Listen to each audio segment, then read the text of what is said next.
ஒரு ஞானியிடம் 2 பேர் வந்தனர். ஒருவன் வருத்தத்தோடு கேட்டான், நான் ஒரு பெரிய பாவம் செய்துவிட்டேன். என் மனம் அதை நினைத்து தினமும் துடிக்கிறது.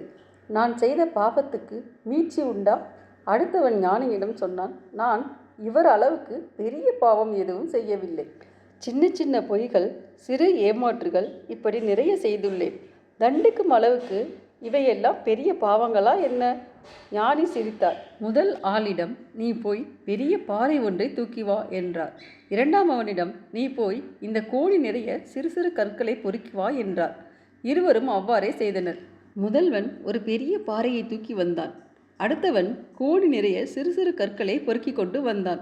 இப்போது ஞானி சொன்னார், சரி, இருவரும் கொண்டு வந்தவற்றை சரியாக எந்த இடத்தில் எடுத்தீர்களோ அங்கேயே திரும்ப போட்டுவிட்டு வாருங்கள் என்றார்.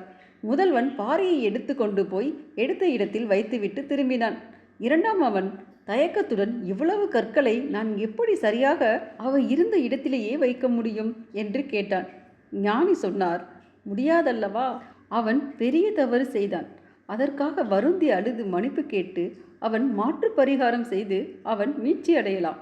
நீ சின்ன சின்னதாய் 1000 தவறுகள் செய்தும் அதை பாவம் என்று கூட உணராதவன். யாரெல்லாம் பாதிக்கப்பட்டவர்கள் என்பது கூட உமக்கு நினைவில் இருக்காது. அவனுக்கு மீட்சி சுலபம், உனக்கு தான் மீட்சி என்பது மிக கடினம். சிறு துளிகள் பெருவெள்ளம்.